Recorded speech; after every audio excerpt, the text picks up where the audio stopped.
सहारे रहेंगे, नजदीकियां क्या हो दूरियां, बस प्यार ही रहेगा दरमियां। राह में नहीं धूप का हम, ठंडी छाया देगा हरदम। पवित्र रिश्ता, पवित्र रिश्ता, तेरे मेरे मन का। पवित्र रिश्ता, पवित्र रिश्ता, तेरे मेरे मन का। खाना खा ले। तुझे दवाई भी लेनी है ना? मेरा मन नहीं है खाने का। अरे कैसे मन नहीं है? हाँ, डॉक्टर ने तुझे कहा है कि खाना खाओ और उसके बाद दवाइयाँ खाओ। अरे नहीं खानी दवाई, वो दवाई की बदबू से मैं उब गई हूँ, नहीं खाना है मुझे। अरे तू दवाई नहीं खाएगी तो ठीक कैसे होगी? तेरी भूलने की आदत तो वैसी की वैसी ही रह जाएगी। रहने दो, मुझे नहीं ठीक होना है। अभी मैं जिंदगी से ऊब गई हूँ। बहुत सारी जिंदगी पड़ी है मेरे सामने। एक गोली नहीं लेने से मर नहीं जाने वाली। इतना मत टेंशन लेना। और तुम्हारे पहले तो मैं नहीं मरने वाली। पहला नंबर आप ही का है। इतने सारे जो पाप किए तुमने, वो छोड़ो, मुझे बताओ सच्चू कहाँ दिखाई नहीं देता? वो कहाँ है? तेरी तबीयत ठीक नहीं थी ना? हाँ तो अपने पड़ोस की वो पुष्पा है ना, हाँ वो उसे आके लेके गई। हाँ? क्या हुआ? बहुत रो रहा था। मैंने लाख कोशिश की लेकिन वो नहीं चुप हो रहा था। तुमने जिंदगी में एक काम कभी ठीक किया है तो बच्चों को संभालने की बात ही छोड़ दो। मानव जब छोटा था तभी बहुत रोता था, कभी संभल पाए उसे? उठा के मेरे गोदी में देते थे, वो जैसे मेरे गोदी में आता था चुप हो जाता था। तो हमेशा कहते थे मानव सिर्फ तेरा ही बेटा है, मेरा नहीं। तुमने मानव को मेरे खिलाफ भड़काने की बहुत कोशिश की, लेकिन कभी कामयाब नहीं हुए। वो सिर्फ मेरी बात मानता था। मेरा शब्द उसके लिए आखिरी शब्द था। बचपन में वो मेरी सारी बातें मानता था, मुझसे बहुत प्यार करता था। अभी बड़ा हो गया, मेरी कुछ भी बात वो मानता नहीं है। अच्छा है मेरी भूलने की आदत ऐसे ही रह जाएगी तो। मानो मेरी बात नहीं मानता, ये मैं भूल ही जाऊंगी। अच्छा है ना, फिर तकलीफ ही नहीं होगी मुझे। मुझे मानव से बात करनी होगी। मानव जानबूझकर सविता से बात नहीं कर रहा है ताकि उसमें सुधार आए, लेकिन इस बात का सविता पर उल्टा असर हो रहा है। ये बात मुझे मानव को बतानी होगी, लेकिन उसके पहले इस बुढ़िया को दवाई खिलानी होगी। लेकिन कैसे? बुढ़िया तो राजी ही नहीं हो रही है। अच्छा ठीक है, तू खाना नहीं खा सकती ना? हाँ, चाय तो पी सकती है। बनाएगा कौन? मैं बनाऊंगा। हाँ, तूने मेरे हाथ की चाय कभी पी नहीं है। अरे पीकर तो देख, ऐसी चाय बनाऊंगा। मुझे डर लगता है। अरे चाय के नाम पे तुम कुछ भी पिला दोगे? अरे नहीं, मैं अब भी चाय बना के लाता हूँ। हाँ?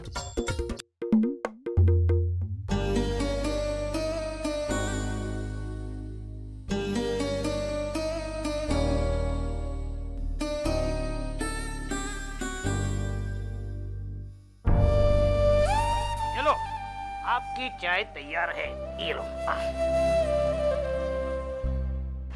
ले लो, P low P low. P के बताओ कैसी है चाय?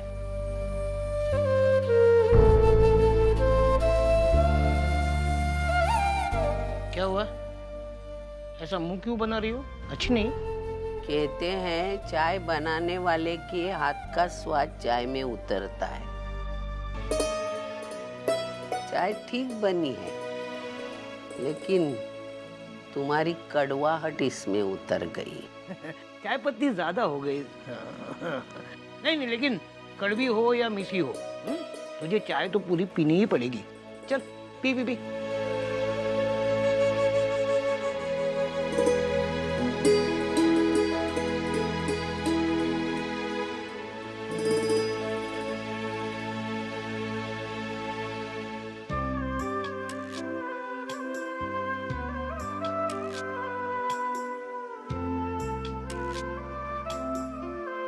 हाँ अजीत। हाँ अजीत, मैंने तुम्हें 3,000 रुपए दिए थे इलेक्ट्रिसिटी बिल के लिए। ये लो 2,000 रुपए, और जरूरत हो तो बोल देना, मैंने बैंक से पैसे निकाल लिए। अरे नहीं नहीं मानव, इसकी जरूरत नहीं है भाई, रखो अपने पास। क्यों? Actually bill? कल मैंने जो पैसे लिए थे तुमसे वो लौटाने हैं मुझे। ये लो 3,000, गिन लो। लेकिन वो इलेक्ट्रिसिटी बिल तो हाँ मानव, बिल तो मैंने ऑलरेडी भर दिया। वो तो काफी ज्यादा थे अजीत, तुम्हारे पास पैसे कहाँ से? अपन को मालूम कहाँ से आया पैसा?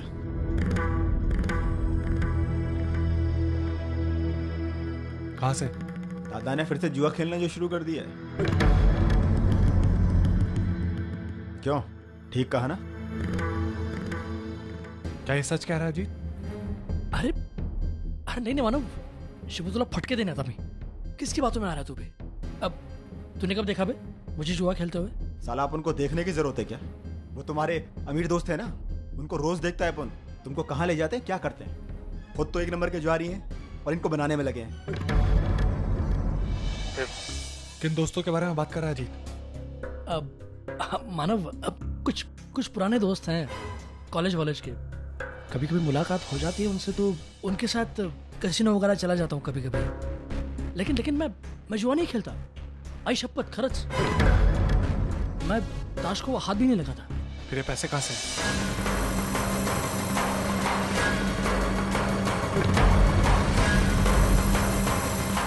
अब मानव, ये पैसे मतलब अब वो क्या है ना कि एक पुराने दोस्त को मैंने मेरे अच्छे दिनों में मदद की थी। 10,000 रुपये मैंने दिए थे उसे।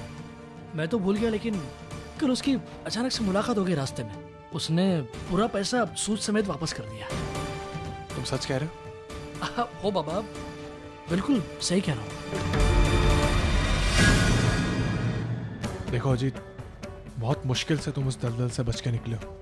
अब अगर वापस वहां जाओगे तो इस बार निकलना नामुमकिन हो। बाकी तुम अच्छे से समझते हो।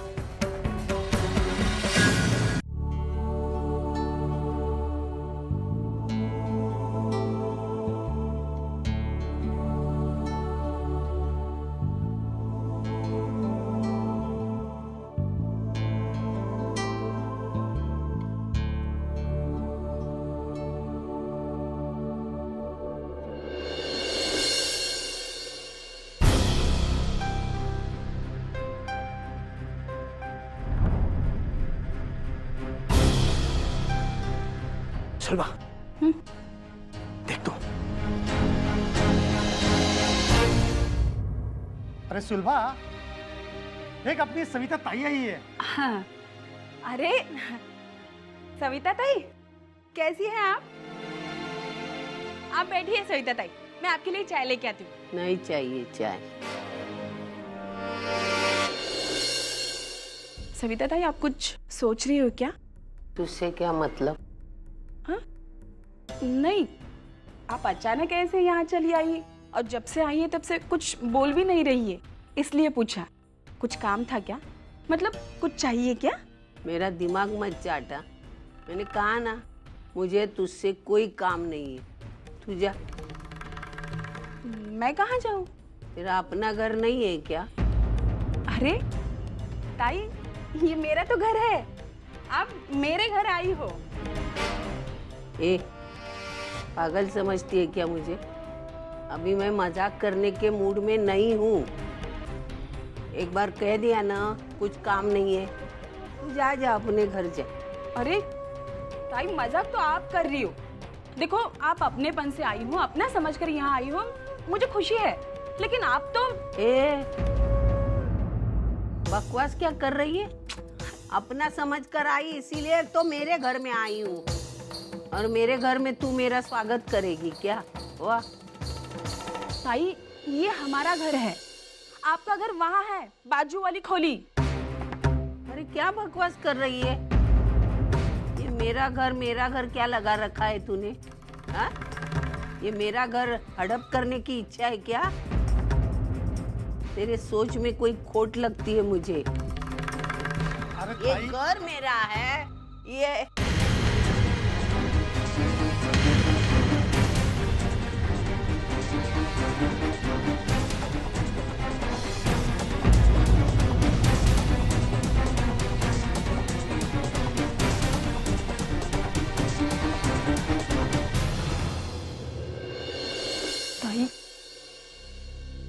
भाई क्या हो गया है आपको? आजकल आप बहुत भूलने लगी है।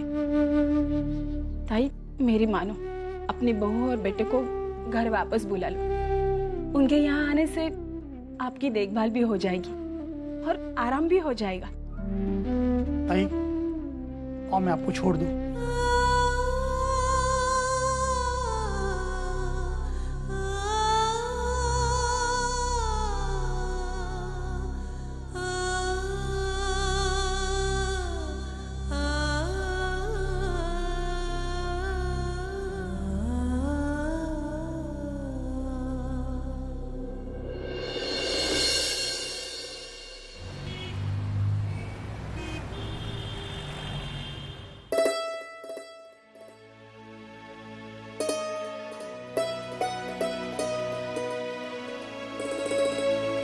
माधुरी, अरे अर्चना, तुम आ गई?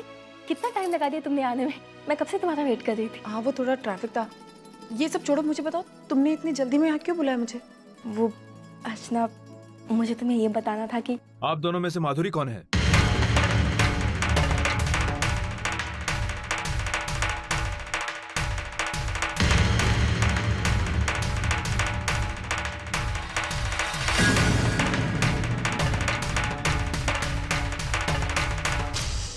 जी मैं माधुरी हूँ, बताइए क्या बात है?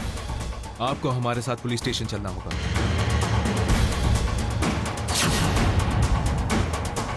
क्या बात है सर? हमें कुछ पूछताछ करनी है इनसे। किस बारे में? हमारे पुलिस स्टेशन में धर्मेश जयपुरवाला के खिलाफ रिपोर्ट दर्ज करवाई गई है, जिसके मुताबिक धर्मेश जयपुरवाला वैशाली करंजकर को धोखा देकर कहीं भाग गया है।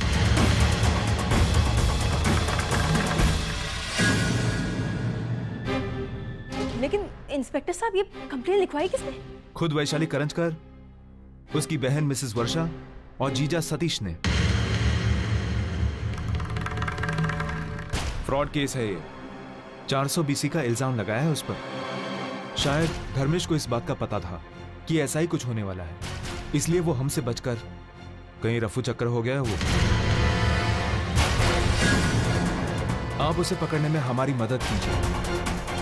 मिसेस माधुरी, आप चलिए हमारे साथ। एक मिनट इंस्पेक्टर साहब। इट्स ओके अर्चना, ये बस अपनी ड्यूटी निभा रहे हैं। आई थिंक हमें इनके साथ कोऑपरेट करना चाहिए। चलिए इंस्पेक्टर साहब।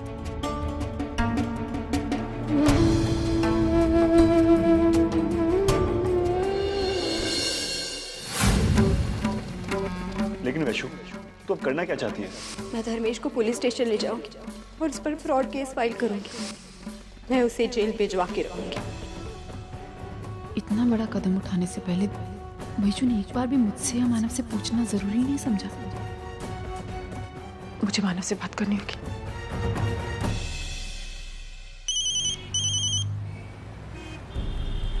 अर्चना, मैं बस थोड़ी देर में घर पे आ रहा हूँ। मैं घर पर नहीं हूँ। कहाँ हो? मानव, दरअसल क्या हुआ कि मुझे माधुरी का अचानक से फोन आया कि घर पर आ जाओ, तुम्हें कुछ बताना है। लेकिन जैसे वो मुझे बताने जा रही थी, मानव इंस्पेक्टर आ गए और वो उसे पुलिस स्टेशन लेकर गए। पुलिस? लेकिन पुलिस उसे क्यों ले गई? क्योंकि मानव, वैशु, वर्षु और सतीश ने पुलिस से कंप्लेन की है कि धर्मेशी ने वैशु को धोखा दिया है। मानव, मेरी कुछ समझ में नहीं आ रहा है मैं क्या करूं। अरे लेकिन उन लोग को ये सब करने से पहले एक बार बता तो देना चाहिए था। मानव, ये सारी बातें हम बाद में कर सकते हैं। फिलहाल मुझे माधुरी की बहुत टेंशन हो रही है मानव। पता नहीं वो पुलिस वाले उसके साथ कैसा बर्ताव करेंगे, क्या करेंगे, मेरी कुछ समझ में नहीं आ रहा है मानव। अर्चना, तुम सीधा पुलिस स्टेशन पहुंचो। मेरे पास कुछ कैश पड़े हैं, मैं घर पे रख के सीधा पुलिस स्टेशन आता हूँ, तुम घबराओ मत। ठीक है मानव। हाँ।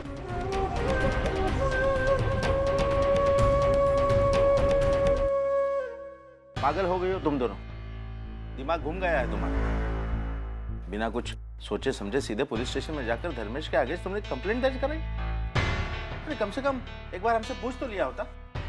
पूछने की बात तो छोड़ो, बता तो देती हम ऐसा ऐसा करने जा रही हैं। बाबा, इन दोनों ने जो कुछ भी किया बिल्कुल ठीक किया है।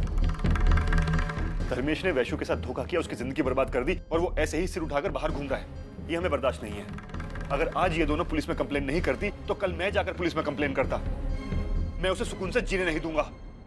यही तो प्रॉब्लम है तुम लोगों की, सिर्फ उम्र बढ़ गई है तुम्हारी, दुनियादारी की कोई समझ है ही नहीं तुमको।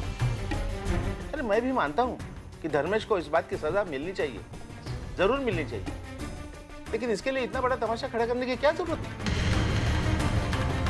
अब ऐसे भी बात पुलिस तक पहुंच गई है, पूछताछ के बहाने 100 बार पुलिस दरवाजे पे आएगी, लोग देखेंगे, क्या कहेंगे वो लोग। हाँ? जो बात बिना इज्जत गंवाए हो सकती थी, उसके लिए इज्जत दांव पे लगाना कहाँ की समझदारी है भाई। सिखाने और समझाने की जरूरत इन्हें नहीं, आपको है। मतलब किस समाज से डर रहे हैं आप, जो दूसरों की मुश्किलों पर हंसना जानता है, जो दूसरों के जख्म कुरेदना जानता है, और जब हमें मदद की जरूरत पड़ती है तो कौन आता है हमारी मदद के लिए? कोई नहीं। देखिए, मुझे अपनी बेटियों की चिंता है, कौन क्या कहता है इससे मुझे कोई लेना देना नहीं। आपको अगर उनकी चिंता है तो आप जाइए उनके पास। तुम लोगों से बात करना भी गुनाह है। आओ। तुम्हें जो करना है करो। हाँ, लेकिन एक बात कहता हूँ, ध्यान से सुन लो। आगे जाकर कोई प्रॉब्लम आएगी ना तो उसके सॉल्यूशन के लिए मेरे पास मत आना। आओ। देखो, तुम दोनों उनकी चिंता मत करो। थोड़ी देर के बाद वो शांत हो जाएंगे और तुम्हें कहेंगे कि तुम दोनों ने जो किया सही किया। लेकिन सच बताओ, मुझे भी तुम दोनों ने जाकर जो कंप्लेंट की, मुझे ऐसा लगा कि तुम दोनों ने जल्दबाजी की। अगर पहले हम लोगों से बात करते तो कुछ अलग रास्ता निकल जाता। पुलिस कंप्लेंट करना तो आखिरी रास्ता होता। आई यकीन मान, हम भी नहीं चाहते थे कि ये बात पुलिस तक पहुंचे, लेकिन हमारे पास और कोई ऑप्शन नहीं था। वहां जाकर हमें पता चला, जिस दिन ये पूरा तमाशा हुआ था ना, उस दिन से लेकर आज तक धर्मेश अपने घर पर नहीं है, ऑफिस में नहीं आया, अपने किसी दोस्त के पास नहीं है, उसका फोन लगातार बंद आ रहा है। तो फिर हम पुलिस की मदद नहीं लेते तो और क्या करते? पुलिस ने क्या कहा? यही कहा कि उसे जल्द से जल्द ढूंढ निकालेंगे और फिर उसके खिलाफ कंप्लेंट फाइल करेंगे। आई, जो कुछ भी हो, मुझे वैशु को न्याय दिलाना है। उसे उस इंसान के चंगुल से छुड़ा कर रहूंगी, चाहे मुझे जो कुछ भी करना पड़े। इससे तो न्याय मिलना ही चाहिए।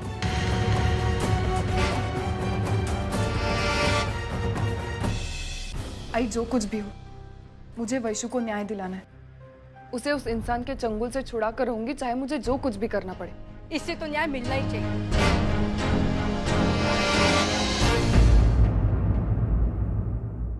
इस लड़ाई में मैं तुम्हारे साथ हूँ वैशु। हम सब लोग मिलकर धर्मेश के खिलाफ आवाज उठाएंगे, सबको बता देंगे कि औरत सिर्फ इस्तेमाल कर कर फेंकने की चीज नहीं होती है, उसका अपना भी वजूद है, और अगर जरूरत पड़े तो वो सेल्फ रिस्पेक्ट के खातिर रास्ते पर भी उतर सकती है। हाँ बिल्कुल, आई एकदम सही कह रही है। पता है वैशु, आई ने तो अपनी महिला समिति में इस बारे में बात की है और वो सब तुम्हारा साथ देने के लिए तैयार है।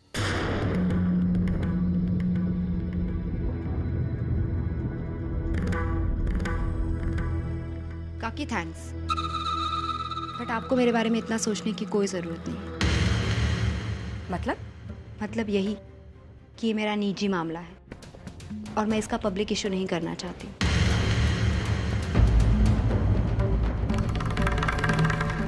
धर्मेश ने मुझे अनजाने में इस्तेमाल कर लिया है, लेकिन अब मैं अपने आप को किसी और से इस्तेमाल होने नहीं दूंगी।